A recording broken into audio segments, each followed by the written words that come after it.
To the investigation that there were no signs of an assault inside Nancy's house. The house was mostly clean, and the way it was described to me is that some rooms were actually immaculate. The rooms were immaculate. Sit with that word for a second. Not undisturbed, not normal, nothing seemed out of place. Immaculate. That is the word a source close to the investigation used to describe the interior of an 84-year-old woman's home. A woman who, at 1:47 a.m. on February 1st, 2026, simply ceased to exist. Her phone was on the table. Her medication was still in the cabinet. Her shoes were by the door. And certain rooms in her house, according to a source speaking directly to News Nation journalist Brian Inton, immaculate. Now, here's the question that should be keeping you up at night. If the inside of that house was immaculate, why did Sheriff Chris Nanos assign a homicide detective to this case from the very first day? Not a missing persons unit. Not a general detective squad. Homicide. In the next 15 minutes, I'm going to walk you through 3 facts that law enforcement has confirmed, 1 word that no one is talking about enough, and a gap in this investigation so large you could drive a truck through it. And by the end of this video, you will understand something about this case that most people following it have completely missed. Stay with me. Let's start with what we know. Not speculation, not theory. What is confirmed? 9:45 p.m., January 31st, 2026. Nancy Guthrie, 84 years old, is dropped off at her home in the Catalina foothills north of Tucson, Arizona, by her son-in-law, Tommaso Cioni, after a family dinner. She walks inside through the garage. That is the last confirmed sighting of her, ever. The next 4 hours are darkness. 1:47 a.m., February 1st. Something happens at the front door. Nancy's doorbell camera, which had been recording quietly all night, goes offline. Not a power cut, not a glitch. Pima County Sheriff's Department and CBS News both confirmed. Someone physically tampered with that device and knocked it offline. From that moment forward, the front entrance of that house goes dark. 2:12 a.m. 25 minutes later, an interior motion sensor logs a detection event. No video. Nancy didn't have a subscription that saved recordings, just a timestamp.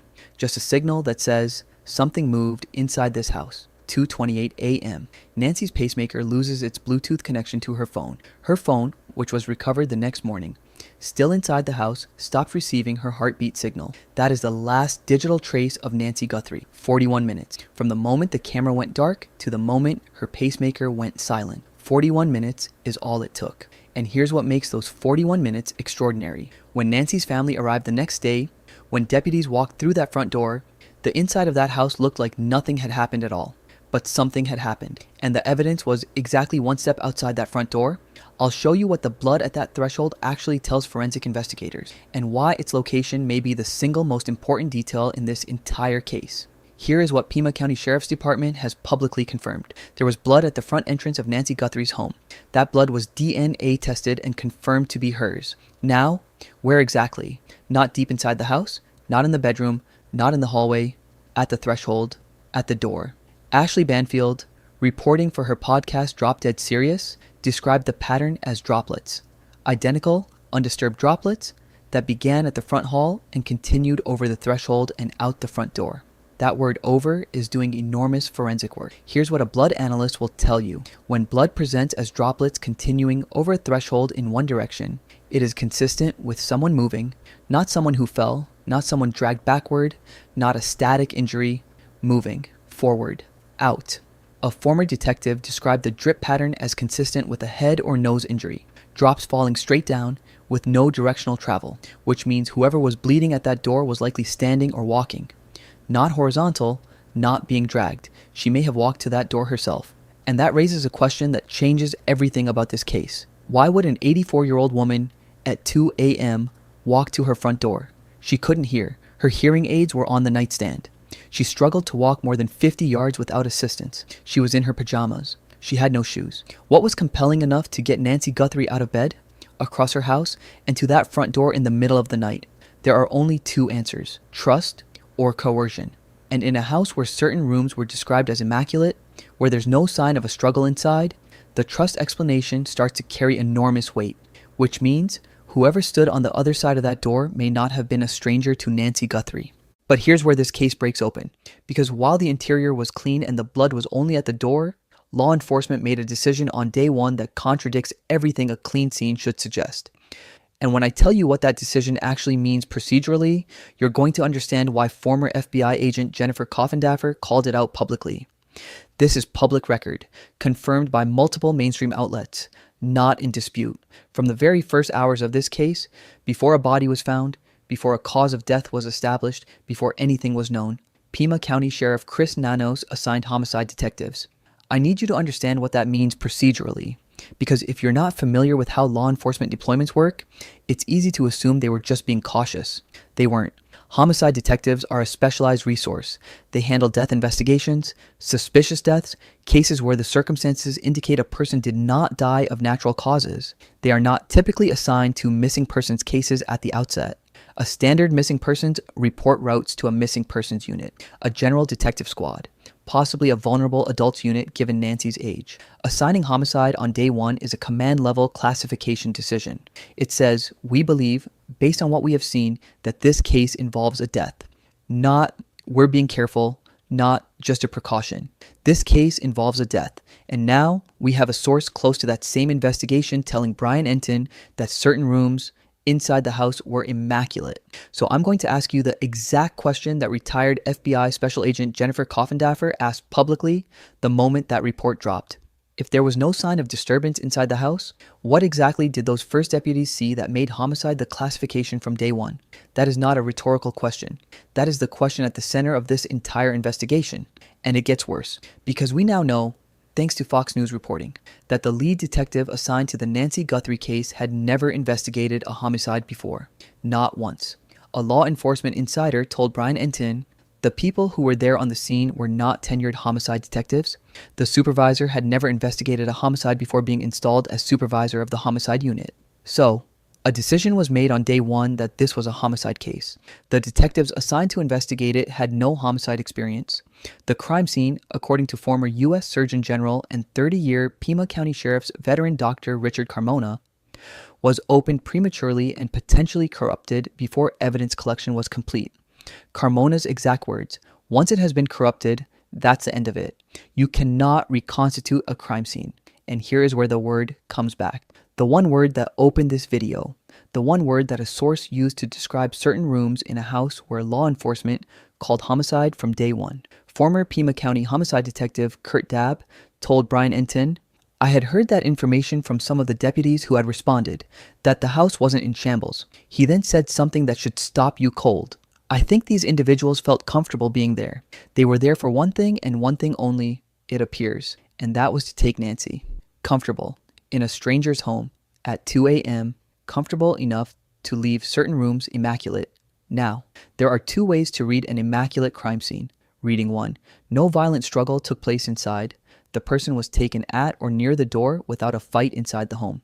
The interior is genuinely undisturbed because the crime happened at the threshold, not within. Reading 2. The scene was staged. Someone, after whatever happened, moved through the house and cleaned it, repositioned things, removed evidence, left it looking untouched before law enforcement arrived. We don't know which reading is correct. What we do know is that Brian Enton's source used a very specific qualifier. Not the house was clean. Not the whole interior was undisturbed. Certain rooms. That qualifier is doing enormous work. Because if certain rooms were immaculate, what does that imply about the other rooms? What does it say about the spaces that weren't described that way?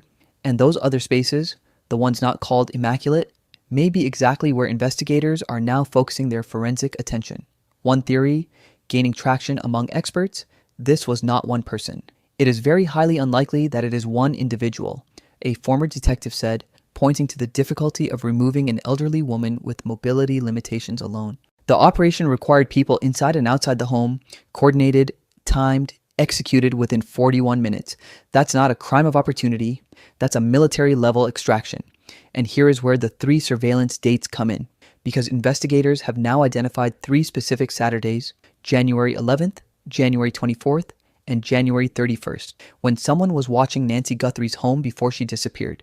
3 Saturday nights, 3 reconnaissance missions, someone standing close enough to Nancy's property to observe the specific timing of arrivals and departures. The FBI released footage of the masked suspect, approximately 5'9" to 5'10", average build, dark facial hair visible beneath the mask, wearing a distinctive black 25-liter Ozark Trail hiker backpack, a pinky ring visible in multiple frames. He was armed, carrying a holstered handgun.